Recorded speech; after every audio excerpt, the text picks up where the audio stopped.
Hey guys, it's Lauren here. Welcome back to my YouTube channel. I guess today I'm starting a weekend vlog. I don't really know what kind of vlog this is gonna be. Honestly, they're all like pretty spontaneous. They just encapsulate some moments in my life. So yeah, anyways, I'm starting to vlog today because I actually have a decent amount going on, I guess. But I'm meeting up with a friend and we are gonna go to a couple of museums. One of them is the Poster Museum and the other one is MoMA, which I vaguely remember going to before. The weird thing is I never like really remembered going there, but I think I actually did because I saw like one of the paintings that they had there I def have seen before, but I forgot that I even went. So it's weird. So I'm going there to see the things that I forgot I ever saw.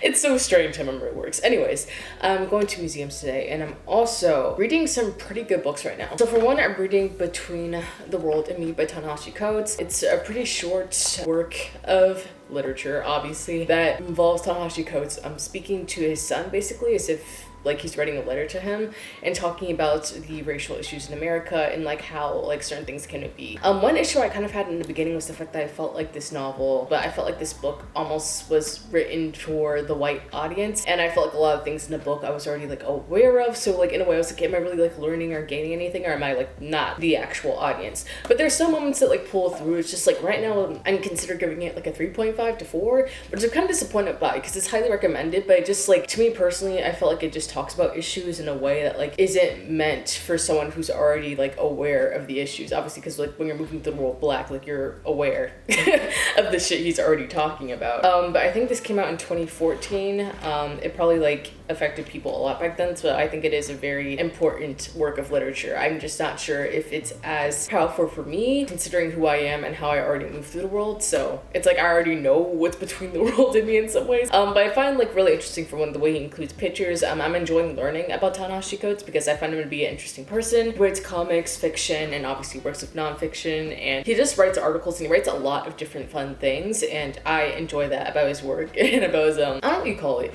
because you call it like a work of someone's like filming videography, but what do you call someone's like work of text? I don't know how to explain it. But anyways, he's a really interesting and cool person. So I've been enjoying reading this definitely because of that, and because somehow he forms the information that he's talking about in a way that is very, how do I describe it? There's this one line where he's talking about how like the American dream, like that dream is formed off the backs of black Americans, and like that back forms the bedding, and it's because of that that dream is able to like stay like afloat. Basically like no one's willing to sacrifice the bedding in order to get that dream. That's basically the thing. But like obviously that bedding needs to be like that bedding of racism and all of those other like social issues, it needs to be like changed, removed in order to actually make real progress. And I like the way that he uses his words. It's not necessarily lyrical, but I think the metaphors are really powerful and they help like the point come across. So yeah, I guess overall I am enjoying it a decent amount, but again probably like a 3.5 just because I feel like a decent amount of what I'm reading I'm already aware of, so it's not doing much for me personally. But again,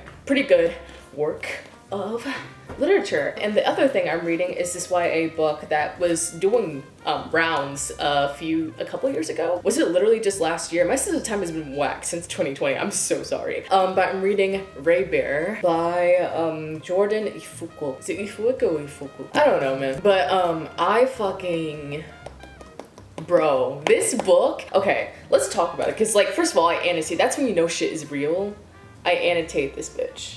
Look, I already added 2 lines. There's some lines in this book that I feel like are so fucking profound they shouldn't even be in YA. They shouldn't even be in YA. The thing is, both of these books, in one way or another, are tackling some of the issues I'm learning in my social and cultural analysis class, which I already was aware of, but it's like through that class they're becoming more and more, I guess, tangible to speak of. Like I'm finally finding the words to express what it is I'm feeling when it comes to the world, essentially. And one of the things that we're learning about in my class is the fact that there is, what do you call it? Shit. But basically the ways in which, like, even if people are like like, oh yeah, we're gonna do this change, etc., etc. Like they will have all these performative actions and statements in order to like say like, hey, like we are like modern and we care about these issues in the world, but not enough to actually change anything. It's like you're willing to form band-aids over like the wounds, but not willing to fix what caused that wound in the first place. Giving like basic treatment to a disease without actually getting rid of the disease, like taking out the cancer, taking out whatever it is. I hope my point came across. But both of these books tackle it, but I wasn't expecting this one to tackle it in the same way. For one, it's a magical, colorful fantasy. In case you don't know, it follows the story of the girl named Terasai, and essentially she is a human slash, I forgot what they call it, but it's basically like the African word for fairy, or like it's a made-up word for fairy. And essentially she's half human, half fairy, magical being, and because of that half, she is forced to follow her mother's wishes in order to infiltrate a kingdom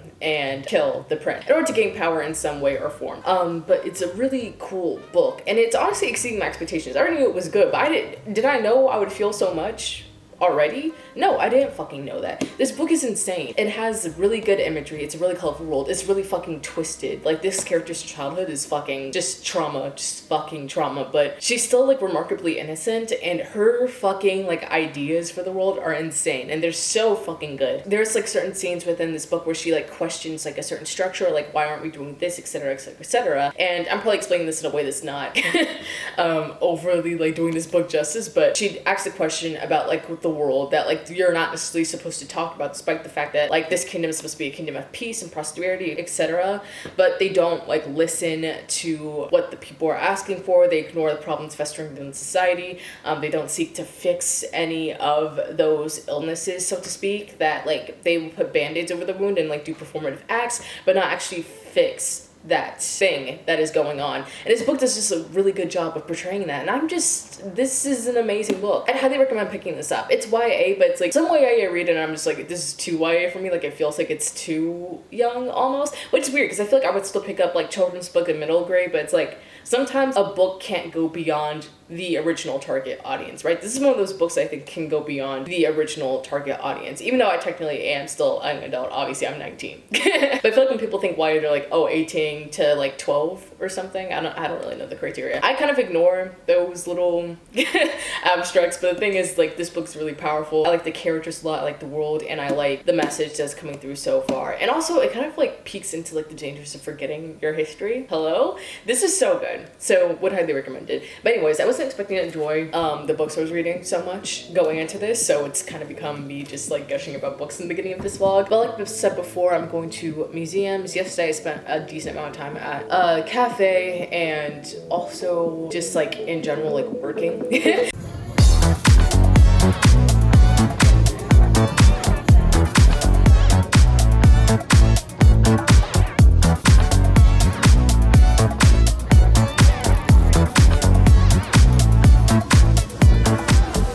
I did a lot of work yesterday, which I'm really freaking happy about, because that means I could spend my day today in peace. And there's a little event I'm also going to tonight, and yeah, I don't know. I don't really know what I'm going to do tomorrow, but yeah, that's pretty much what's going on.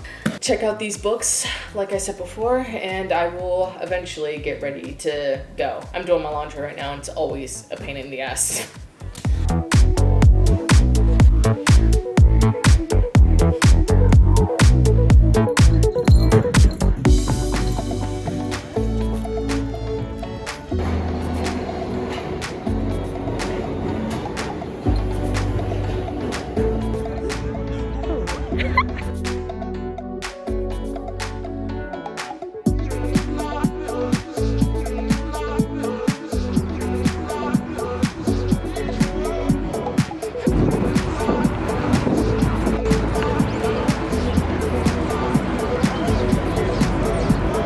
Okay, in case it wasn't obvious, I'm in Madison Square Park right now, and I don't know, this used to be my favorite park in my freshman year. I'm not sure if a lot of you guys remember that, or if you were like here since then, but like often when I had nowhere else to go or no one else to hang out with, I would come here, read a book after visiting the Barnes & Nobles that's like a few blocks away by Union Square. So yeah, that used to be my normal thing. So it's weird being here again after like a year. Like this literally used to be like my favorite spring market place. And there also didn't used to be that many people out in New York, because again, I came the year of like peak pandemic dumb. Nobody was outside. So I don't know. It's interesting. The trees still haven't grown back their leaves, but it's still like really nice being here. I love the energy here. There's even like a party going on over there. But anyways, I have somewhere I have to be. I just want to sit here for a moment and just bask in how cool it is here. Also, for reference, I have this camera on like a big ass tripod right now. I'm literally gonna film me filming right now. See?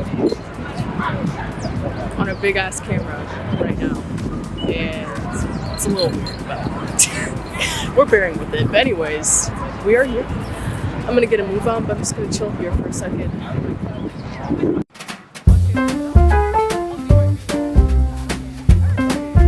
My homie, period. We about to go inside. It's really how New York museums are like. Just under construction. We love to see fresh coffee and bagels too. A new day is waiting for us. We got lots of fun stuff to do. Let's go to the zoo and feed the monkeys. I can lend them your baseball cap. Let's make the day a barrel of fun. Growing up is just a trap. Don't it seem like a drag? Like putting all of your joy in a big brown bag. I won't listen to any of that jazz. No, I'll never grow up. Growing up is just a big fat trap. I take pride in never working a day. Can't see the use of it anyway. Who can think I'm such a load of crap? Growing up is just a trap.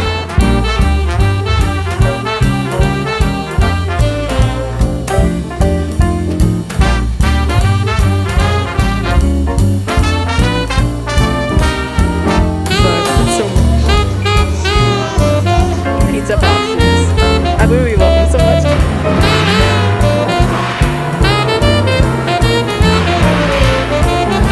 Well, don't it seem like a drag? Oh, like putting all of your joy in a big brown bag. No, I won't listen to any of that jazz. Growing up is just a trap. Oh yeah, well, growing up is just a trap. Growing up is just a trap.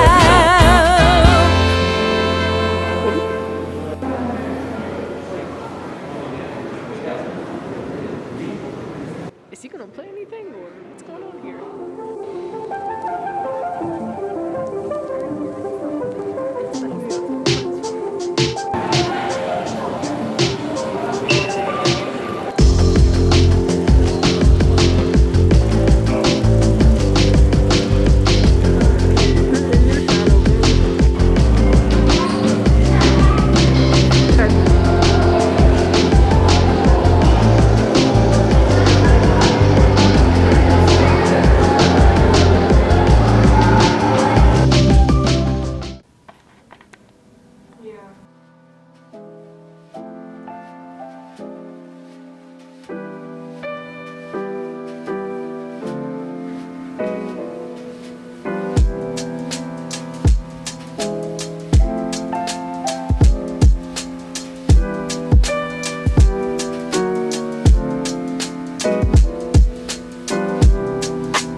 guys, it's the day after the concert and I honestly think I'm just gonna end the vlog here. I had a couple of cool weekends in my life. Thank you guys so much for watching. If you like this video, like, comment, subscribe, follow me on all of my medias. They're always linked down below. And I'll see you all in the next one. Bye-bye.